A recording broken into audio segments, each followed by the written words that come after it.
Kanza kwethu la siphethe insizwa esiyidonsa ngapha eMaritzburg. Ifikileke la eBergville namhlanje ekseni izosisiza kakhulu njengoba umphakathi uthe cha sekukuningi sekonakele kakhulu. Ngolesithathu nje kuyo le ndawo kunenkomo embili edliwe yiyo lenyoka enethoshi ekhanda ekuthiwa ibonakele futhi khuphuka khona la kulomfula esiwubonayo la ngemuva. Siphelele uneminyaka emingaki waqala ukubamba inyoka? Ingakanyani inyoka ogcine mhlawumbe kuyibamba noma enkulu nje ongathi cha la ngaba nenselela?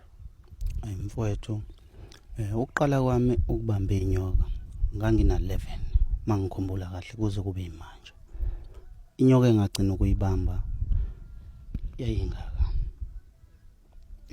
impela mfowethu.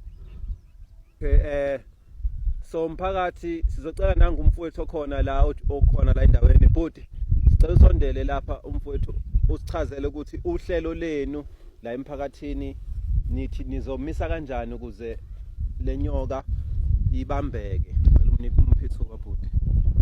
Sanibonani babukeni.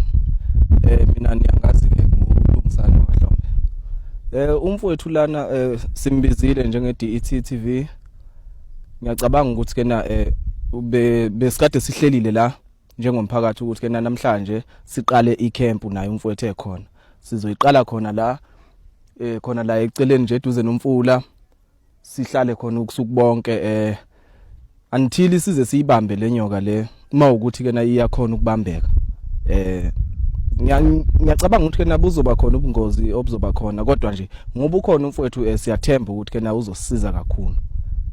Okay, ungathini emphakathini mhlambe njoba nithi aninawo ngisho ukudla kwanamhlanje ebusuku kodwa nimisela ukusiza umphakathi sizwile kuthiwa ngolesithathu ulesithathu noma lesibili ebusuku ibonakele yalimaza inkomo ezimbili sikuzwile lokho.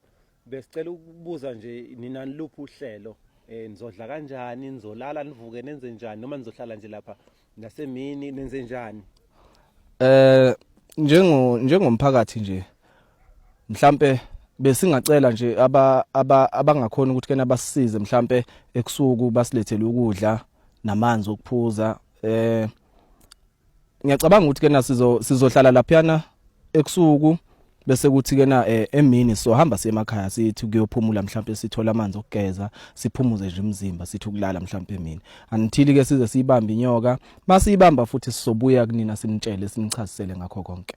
Lensizwa lena ithenjiwe kakhulu abelungu bayithembile le koMaritzburg koScotti koWinterton iyabamba impela inyoka koSaphi le wonke nje amahlathi nje amakhulu oSaphi nje ibamba nje inhlwathi nje kakhulu ikahle le nyoka lena ngeke ushaya umsombuluko singayibambanga.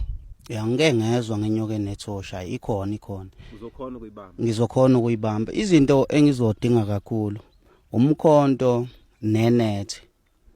Okunye nokunye sesokubona mase sifikile. Okunye ke bafowethu nani bodadewethu sesiphikiswe kakhulu kuthiwa ke na ayikho into eyenzakalayo la emakhaya ikakhulukazi nje siphikiswa abantu abangekho kwala emakhaya. Lokho kusiphatha kabi kakhulu njengomphakathi. Besicela nje ukuthi ke na zisondele insizwa zakoThobala, koNdofaya, koReserve nakhona emcijeni ngala komoyeni kodukuza kanje ukuze sizokwazi ukuthi ke na mhlambe mawukuthi ke na sidibana nengozi ingakhona ukuthi ke na isilimaze sonke lenyoka le ngeke ikwazi ukuthi isilimaze sonke masibaningi singakhona ukuthi siyinqobe. Manje sizwile kuthiwa nathi nifuna sibe khona sizoshutha bukhoma ikuphi esingaba nako okuzoba lihawu lokuvika ubungozi obunga lethwa inyoka kuthina njengabashuthi noma nina nizozivikela ngani khona umuthi noma yini ubhuti awusinikezele ubhuti lo asichazele ukuthi uyayenza njani mangabe eyolisana nenyoka? Inyoka le sizothatha umanyazini so mixe namanzi mase siyageza sonke lapho ke izobe isiphelelwa amandla mhlawumbe singakhona ukuyibamba. Mphakathi South Africa kahle nje eBergville inkinga le nikhala ngayo inyoka izobe ilenga sihlahleni ngomsombuluko izobe ilenga inyoka esihlahleni ngomsombuluko iloko engizonishiya nako mina.